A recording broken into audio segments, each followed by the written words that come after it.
Hey guys, welcome to my YouTube channel. मैं विशाल पटेल। जैसा कि इसके पहले वाली क्लास में हमने बताया था कि सबसे पहले हमने बताया था कि इंग्लिश लैंग्वेज हमने बताया था कि लैंग्वेज क्या होता है। तो लैंग्वेज हमने बताया था कि ये क्या होता है, मीडियम होता है किसका, कन्वर्सेशन का। ठीक है ना। उसके बाद हमने बताया मीडियम क्या होता है। मीडियम के हमने बताया दो तरीके से होते हैं, एक डायलेक्ट, एक लैंग्वेज हमने बताया था। फिर उसमें हमने बताया था लैंग्वेज को सीखने के लिए कुछ एलिजिबिलिटी होती है। उस एलिजिबिलिटी को हमने बताया था, क्या क्या एलिजिबिलिटी होती है। हमने बताया था लिसनिंग की होती है, फिर उसके बाद स्पीकिंग की होती है, फिर उसके बाद रीडिंग की होती है, फिर उसके बाद राइटिंग की होती है। फिर उसके बाद हमने बताया था कि हम पढ़ने वाले इंग्लिश, तो हम बात करेंगे इंग्लिश लैंग्वेज की। तो जाहिर सी बात है, तो इंग्लिश लैंग्वेज भी एक प्रकार का क्या होगा, मीडियम ही होगा। तो इंग्लिश लैंग्वेज की भी हमने क्या बताया था, एबिलिटी बताया था। हमने बताया था एबिलिटी ऑफ ग्रामर और ability of grammar, ability of vocabulary, ability of comprehension. ये तीन चीज़ें हमने बताया था कि इंग्लिश को सीखने के लिए, इंग्लिश लैंग्वेज को सीखने के लिए ये तीन एबिलिटी होनी जरूरी है, तभी आप क्या कर पाएंगे, सीख पाएंगे, अन्यथा नहीं। तो ध्यान में रखना। तो उसके हमने बताया था कि इसको नेक्स्ट क्लास में क्या करेंगे, देखेंगे। तो आज हम उसी पे चर्चा करेंगे। तो सबसे पहले हम सीखेंगे कि एबिलिटी ऑफ ग्रामर क्या होती है। क्या चीज, एबिलिटी ऑफ ग्रामर। ठीक है ना।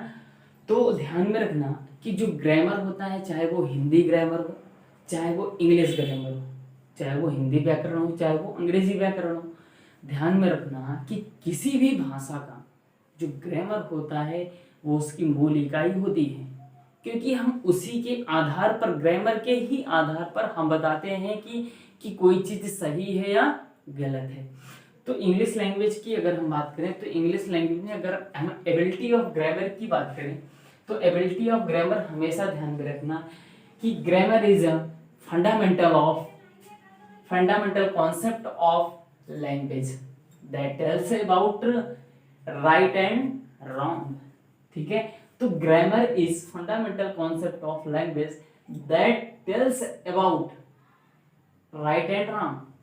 मतलब ये हुआ कि व्याकरण भाषा की क्या होती है, मौलिक इकाई होती है, जो हमें बताती है, जो उसके बारे में बताती है कि वो राइट है या रॉन्ग, गलत है या सही, इसके बारे में बताती है। क्योंकि हम व्याकरण के ही आधार पर हम बताते हैं ना कि हाँ ये चीजें, ये सेंटेंस गलत है, ये चीजें यहाँ पे ये होना चाहिए। तो हम किसके आधार पर बताते हैं, ग्रामर के आधार पर।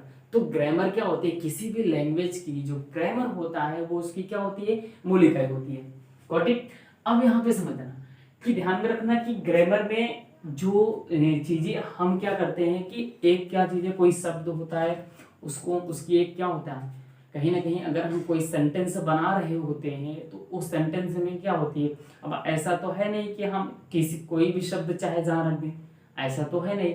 अगर ऐसा रखेंगे तो गलत हो जाएगा सेंटेंस। हम किसके आधार पर सेंटेंस को बनाते हैं, व्याकरण के आधार पर। ठीक है ना। किसके आधार पर बनाते हैं, व्याकरण के आधार पर। तो जाहिर सी बात है, व्याकरण में क्या होता है कि जैसे हम व्याकरण पढ़ने लगते हैं, ग्रामर या जैसे टेंस पढ़ते हैं या कोई भी चीज पढ़ते हैं, तो उसमें कोई ना कोई एक रूल होता है जिसके आधार पर हम क्या करते हैं, उस सेंटेंस को हम बनाते हैं। अच्छा, रूल बनता कैसे है, अब इसके बारे में जानेंगे। तो ध्यान में रखना कि कोई भी शब्द क्या होता है, कोई भी जो शब्द होता है उसकी कोई ना कोई एक क्या होती है, पोजीशन होती है। फिर उसके बाद क्या होता है, कुछ ना कुछ क्या होता है, उसका एक क्या होना। अगर जैसे कोई शब्द है तो उसका क्या होगा, एक फंक्शन होगा। सबसे पहले उसकी पोजीशन होगी।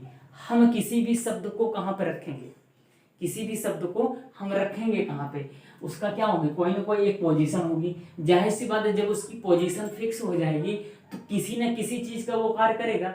चाहे वो नाउन का कार्य करे या प्रोनाउन का कार्य करे या वर्ब का काम करे या ऑब्जेक्ट का काम करे, किसी न किसी क्या रूप लेगा वो, तो वो उसका क्या कहलाएगा, फंक्शन कहलाएगा। बोलो, फंक्शन कहलाएगा। अर्थात उसका फंक्शन क्या, फिर उसके बाद उसकी भूमिका आती है, उसका रोल, वो क्या उस सेंटेंस में क्या वो रोल प्ले कर रहा है, वो उसकी बात आती है। फिर देन जब ये तीन चीजें हो जाती हैं तो वही लास्ट में बन जाता है क्या, रूल। क्या बन जाता है, रूल। तो कोई भी शब्द को सीखने के लिए ठीक है ना। तो किसी भी शब्द को सीखने के लिए जो ग्रामर, एबिलिटी ऑफ ग्रामर होता है, उस एबिलिटी ऑफ ग्रामर को सीखना। हमने बताया था कि ध्यान में रखना कि जो एबिलिटी ऑफ ग्रामर होता है, एबिलिटी ऑफ ग्रामर में हमने बताया कि ये क्या होता है कि किसी भी भाषा की, हमने बताया था कि भाषा की क्या होती है, मूल इकाई होती है। तो ध्यान में रखना इसमें जो शब्द होते हैं, ठीक है ना, ग्रामर में कोई शब्द होता है उसका कोई व्यक्तिगत रूप कोई नहीं होता, उसका कोई व्यक्तिगत रूप नहीं होता कि हाँ ये किसी का एक पर्टिकुलर ये उसका एक विशेष रूप है कि हाँ वो केवल इसी के लिए प्रयोग होगा। हम उसको चेंज कर सकते हैं। जैसे वर्ब होता है तो हम वर्ब को नाउन भी बना सकते हैं। क्या बना सकते हैं? वर्ब को नाउन भी बना सकते हैं। एक एग्जाम्पल के माध्यम से देखते हैं तो समझ में आ जाएगा।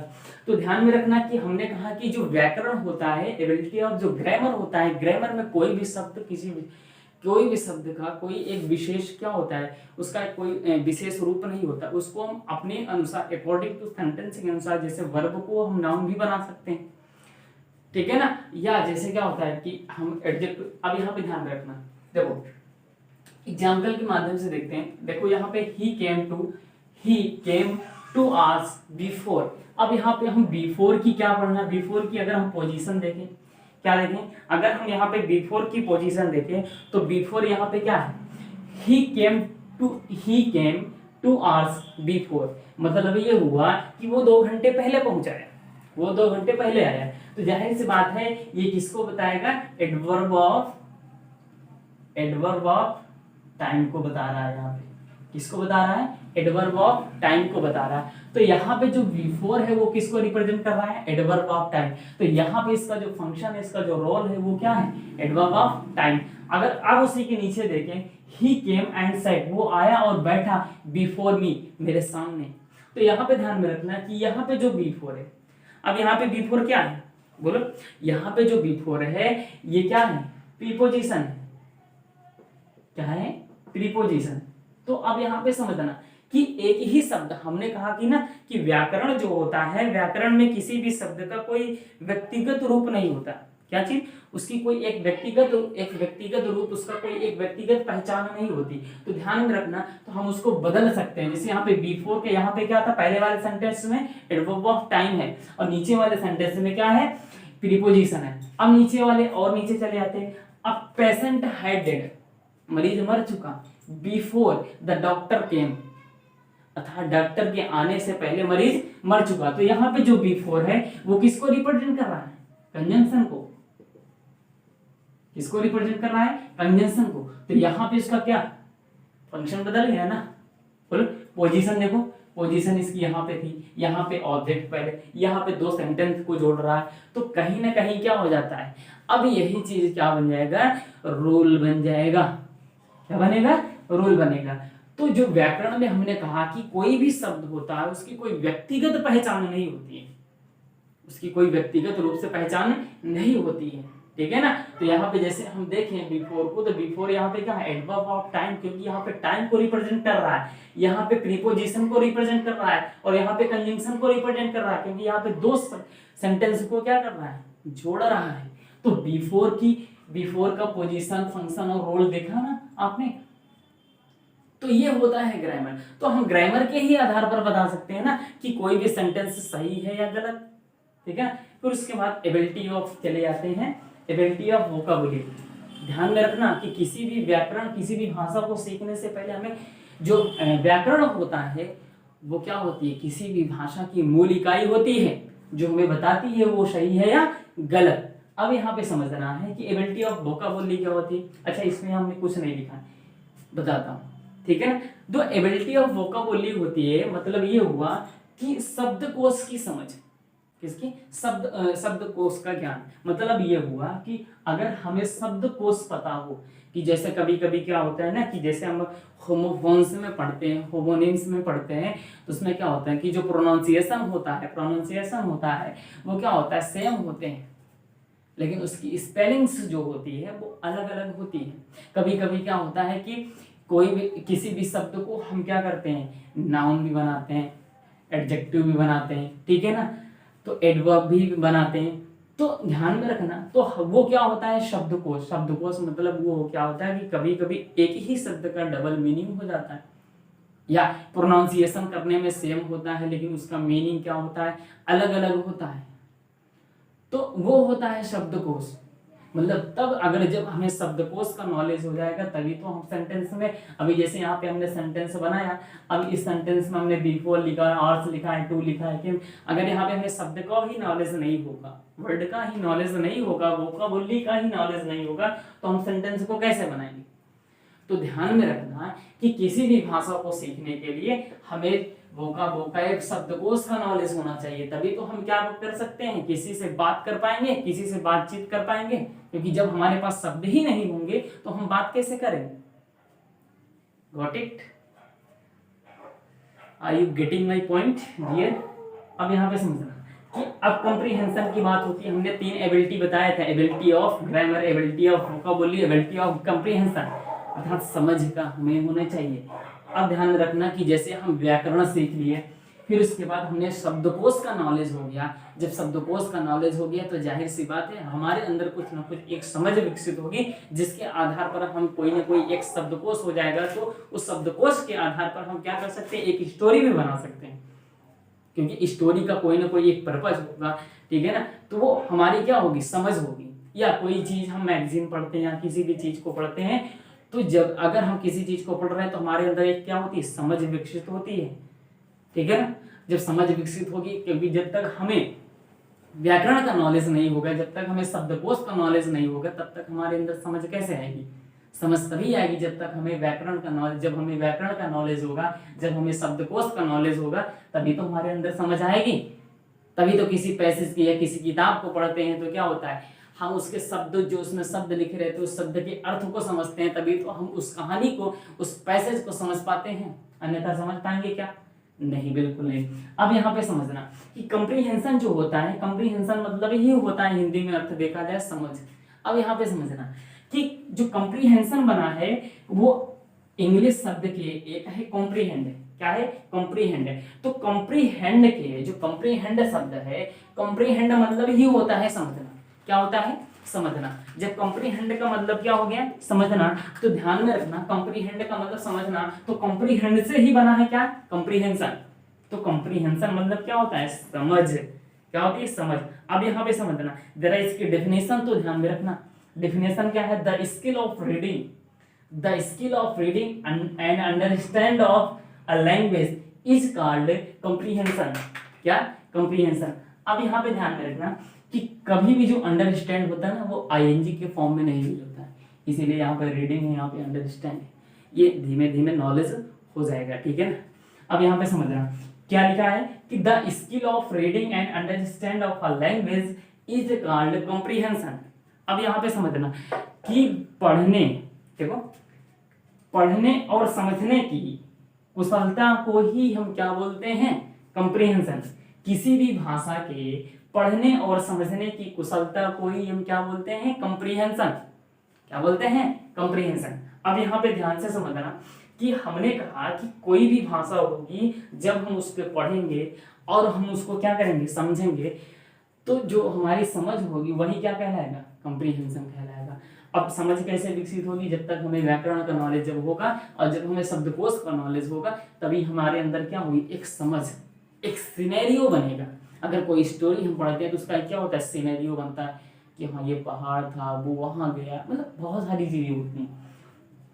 तो क्या हुआ कि जो हमने बताया कि जो skill, the skill of reading and understand of a language, बात समझ में ना। तो कॉम्प्रीहेंशन क्या होता है, बोलो, कॉम्प्रीहेंशन होता है the skill of reading and understand of language is called comprehension. किसी भी भाषा के पढ़ने और समझने के कुशलता को ही हम क्या बोलते हैं, कॉम्प्रीहेंशन बोलते हैं। क्या बोलते हैं, कॉम्प्रीहेंशन बोलते हैं।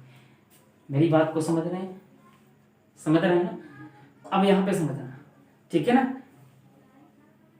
ओके, अच्छा देखो यहाँ पे एक शब्द आता है, यहाँ पे एक शब्द का यूज किया गया है, स्किल। किसका यूज किया गया है, स्किल। किसका, स्किल। तो अब यहाँ पे स्किल क्या होता है, अब स्किल को हमें समझना है। किसको समझना है, स्किल को समझना है। जैसा कि अभी हम बात कर रहे थे स्किल, ठीक है ना। तो स्किल होता क्या है, अब यहाँ पे समझना है। स्किल को हम समझेंगे, स्किल आखिर है क्या। Skill something that is evolved by one's own effort is called skill. बात समझ में ना, समथिंग दैट इज कुछ वह जो इवॉल्व्ड विकसित किया जा सके by one's own effort, by one's अपने स्वतः प्रयास से, अपने स्वतः प्रयास से जो विकसित किया जाता है वही क्या कहलाता है, स्किल कहलाता है। मतलब ये हो, देखो यहाँ पे एक शब्द का यूज हुआ है इवॉल्व, किसका, इवॉल्व। अब यहाँ पे देखो दो शब्द होते हैं, एक होता है डेवलप और दूसरा होता है इवॉल्व। क्या होता है, इवॉल्व। अब देखो दोनों का अर्थ वही होता है। हमने यही बताया ना कि एबिलिटी ऑफ शब्दकोश, शब्दकोश का नॉलेज होना चाहिए। अब यहाँ पे हम शब्दकोश को समझ सकते हैं। अब यहाँ पे ध्यान में रखना कि जो डेवलप होता है ये होता है, it is a natural process. ये क्या होता है, एक नेचुरल प्रोसेस होता है। और जो इवॉल्व होता है, इवॉल्व क्या होता है, ये होता है वंस ऑन एफर्ट।